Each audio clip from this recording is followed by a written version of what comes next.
Dear students, आज मैं आपको पैसेज पढ़ाऊंगा और वो भी ट्रिक से। पैसेज एक ऐसा टॉपिक है जिसे देखते ही बच्चे घबरा जाते हैं। अब क्यों घबरा जाते हैं मैं बताता हूं।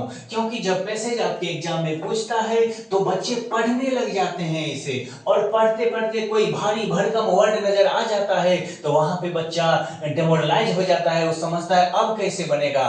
तो डियर स्टूडेंट्स, आप याद रखिएगा, जब कभी भी आपके एग्जाम में पैसेज दे दे, इस टाइप का पैसेज पूछता है आपके एग्जाम में, तो आप सबसे पहले क्या करेंगे? सबसे पहले आप ये करेंगे कि आपको पहले क्वेश्चंस पढ़ना है। जब आप क्वेश्चंस पढ़ेंगे तो फिर आपको पता चलने लगेगा धीरे धीरे कि किस प्रकार का ये पैसेज यहाँ पे दिया हुआ है। तो देखिए, अभी मैं आपको जब बताऊंगा तो आज के बाद आप बिल्कुल भी नहीं कहोगे कि पैसेज हमसे नहीं बनेगा, और आप कहोगे वाह क्या कमाल का ट्रिक है। तो देखिए, हम फटाफट शुरू करते हैं। यहां पे लिखा हुआ है, how did the three sons behave with one another. यानी हमने देखा यहाँ पे क्वेश्चंस में थ्री सन्स की चर्चा है, यानी तीन इसमें बेटे हैं, और उस बेटे के बारे में कहा जा रहा है कि वो कैसा बिहेव करता है। हाउ कैसा बिहेव करता है। तो अब जाके हम पैसेज पे चलेंगे और देखेंगे क्या पैसेज में कहीं थ्री सन्स करके कुछ है क्या। तो देखिए, लिखा है an old man had three sons. देखिए आ गया ना थ्री सन्स। अब देखिए फटाफट बन जाएगा ये क्वेरल्ड। ये क्वेरल्ड विद वन अनदर, यानी कि पहला लाइन में ही हमको यहां पे मिल जाता है फर्स्ट क्वेश्चन का आंसर। यहां पे लिखा हुआ है कि three sons quarrelled with one another, यानी तीन बेटे एक दूसरे के साथ क्या करते थे? तो झगड़ा करते थे। तो क्वेश्चन में वही पूछ रहा है ना कि how did the three sons behave with one another, कि तीन जो बेटे थे वे कैसा बिहेव करते थे, बताइए बताइए। तो फटाफट हम लिख देंगे यहां से उतार के। देखिए, कुछ नहीं करना, आपको बस यहां से उतार देना है। यहां ए लिखिएगा, आंसर लिख के लिखिएगा थ्री सन्स। देखिए अब आप तुरंत बना दीजिएगा, घबराहट नहीं होगी आपको एग्जाम में। थ्री सन्स लिखिएगा, थ्री सन्स, फिर लिखा है क्वेरल्ड। क्वेरल्ड हम लिख देंगे यहां पे, और किससे झगड़ा करते थे? तो विद वन अनदर, तो लिख दीजिएगा विद वन अनदर। ये देखिए विद वन अनदर। अब जरा बताइए हमको, क्या पूरा पैसेज हमको पढ़ने की कोई जरूरत है? क्या आपको कोई वर्ड भारी लग जाएगा तो घबराने की जरूरत है? बिल्कुल नहीं घबराइएगा, सिर्फ आराम से क्वेश्चन को पढ़ते जाएंगे और पैसेज को ऊपर से बनाते हुए चलते जाएंगे। आज के बाद आपको पैसेज से बिल्कुल भी डर नहीं लगेगा। देखिए एक नंबर आ गया फटाफट। अब हम चलते हैं नेक्स्ट क्वेश्चन की तरफ, देखते हैं नेक्स्ट क्वेश्चन क्या है। तो नेक्स्ट क्वेश्चन है, did they heed to their father's advice. देखिए यहां पे लिखा हुआ है फादर्स एडवाइस। अब जरा हमको बताइए कि तीनों बेटा जब लड़ने वाला रहेगा तो फादर का एडवाइस वो मानेगा? देख लेते हैं, पैसेज में लिखा होगा। तो उसके आगे अब यहां तक नहीं पढ़ना है हमको फिर से, क्योंकि यहां तक तो आंसर मिल चुका है। इसके नीचे पढ़ते जाएंगे। यहां लिखा हुआ है, दे paid no attention to their father's advice। मिल गया, देखिए यहां मिल गया to their father's advice, और क्वेश्चन में भी बोल रहा है to their father's advice। मतलब यहां पूछ रहा है कि क्या वे तीनों, यहां दे आया है तीनों बेटे के लिए, क्या तीनों जो बेटे थे वे अपने फादर के एडवाइस को हीड करते थे? अब हीड का हिंदी हमको पता नहीं है और आपको भी पता नहीं होगा, तो इसको पढ़कर घबरा नहीं जाना है कि अरे हीट का मतलब तो हमको पता ही नहीं है। तो कैसे बनेगा? बिल्कुल बनेगा हीट। देखिए कैसे बनाएंगे, हम लिख देंगे सबसे पहले नो। क्या लिखेंगे? नो लिख देंगे, और फिर लिखिएगा दे डिड नॉट। क्या लिखिएगा? लिखिएगा दे डिड नॉट। और देखिए क्वेश्चन में क्या है, क्वेश्चन में है टू देयर फादर्स एडवाइस, और हीड भी लिख देंगे, they did not heed to their देखिए लिखा हुआ है ना, टू देयर फादर्स एडवाइस। बात समझे। जब लड़ने झगड़ने वाला बच्चा है तो फादर के एडवाइस को थोड़ा ही ना मानेगा, नहीं मानेगा। वही बात यहाँ लिखना है कि पेड नो अटेंशन, की अटेंशन नहीं देता था। बात समझे। तो यहाँ पे आप ये भी बात पता चल गया होगा कि ये हीड का मतलब होता है अटेंशन, यानी ध्यान नहीं देते थे। हीट का मतलब जब हमको पता नहीं होगा कि ध्यान देना होता है तो कोई बात नहीं, हमारा क्वेश्चन तो बन चुका है ना, आंसर तो मिल गया हमको।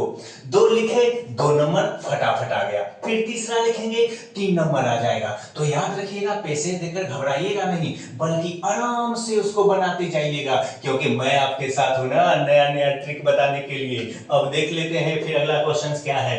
नेक्स्ट क्वेश्चन है, what did the old man do next.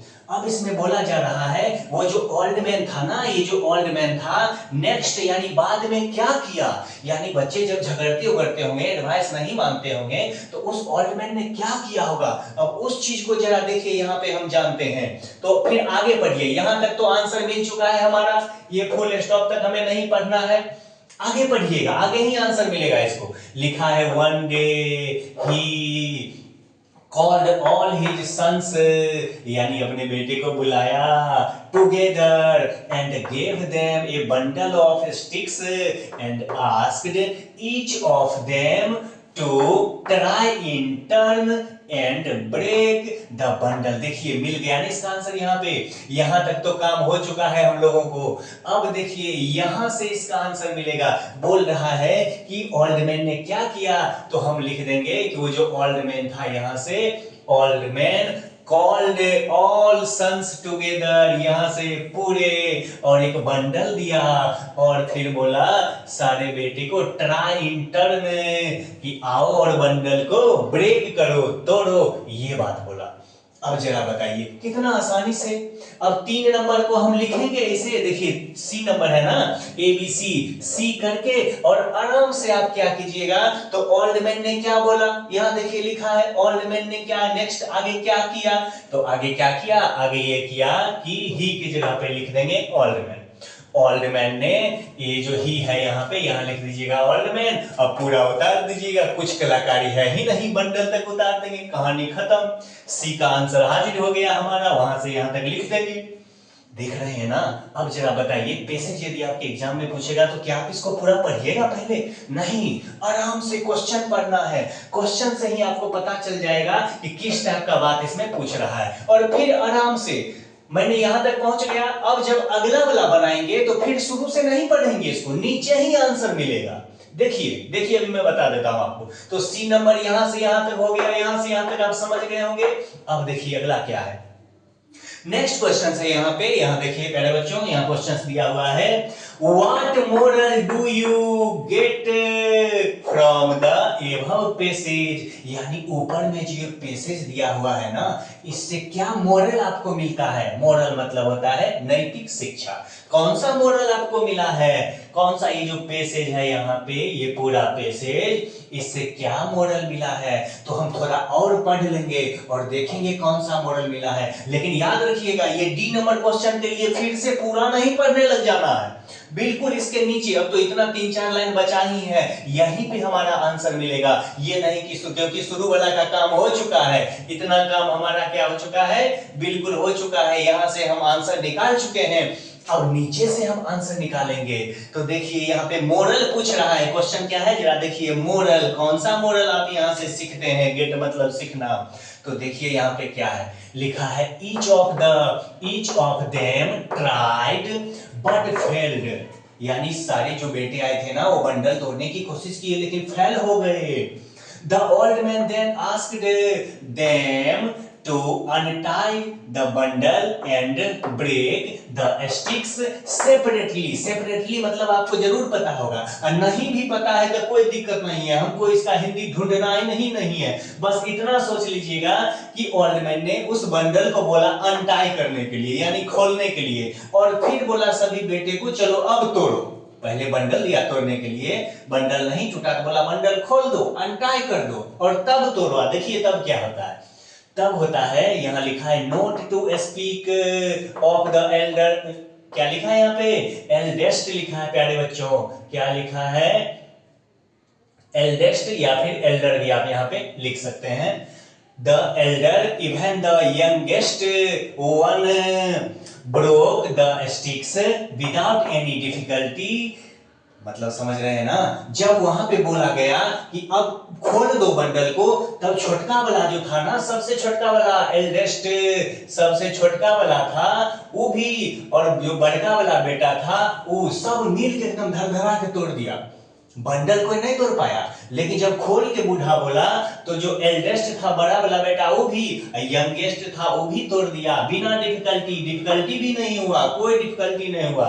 फिर देखिए लिखा है, then the old man told his sons, फिर ओल्ड मैन ने अपने सन्स को टोल्ड किया, बोला, क्या बोला, बोला कि देखिए क्या बोला, that they should see the power of unity, कि देखा ना यूनिटी का पावर, यानी पावर, यूनिटी ऑफ पावर, यानी कि उसने बोला कि एकता में शक्ति होती है, यूनिटी में पावर होती है।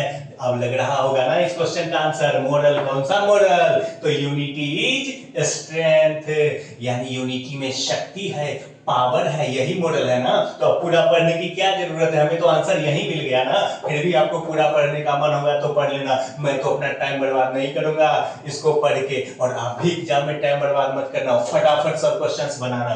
तो देखिए अब यहाँ आंसर मिल गया हमारा, यहाँ लिखा हुआ है what model do you get from the above passage, तो हम लिख देंगे आराम से, ऐसे डी कर दीजिएगा और लिख दीजिएगा यूनिटी इज स्ट्रेंथ। प्यारे बच्चों क्या लिख दीजिएगा, लिखिएगा यूनिटी इज स्ट्रेंथ, ये देखिए स्ट्रेंथ, यूनिटी इज स्ट्रेंथ, यानी एकता में शक्ति होती है, यही मॉडल है ना। अब जरा हमको बताइए डियर स्टूडेंट्स, अगर पैसेज आपको दे दे एग्जाम में, तो क्या पूरा पैसेज आप पढ़िएगा पहले? नहीं नहीं, बिल्कुल नहीं पढ़ना है, और टाइम को बचाना है, टाइम बर्बाद नहीं कीजिएगा, आप सीधा क्वेश्चन को पढ़िएगा और एक एक लाइन करते हुए आंसर को खटाक से बना दीजिएगा। तो प्यारे बच्चों देखा ना पैसेज बनाने का ट्रिक, कैसा लगा आपको डियर स्टूडेंट्स? और मैं 4-5 और पैसेज आपको करवाऊंगा ताकि आपके अंदर पैसेज बनाने की कॉन्फिडेंस आए। तो प्यारे बच्चों अब मैं चलता हूं, फिर मैं आऊंगा नेक्स्ट डे।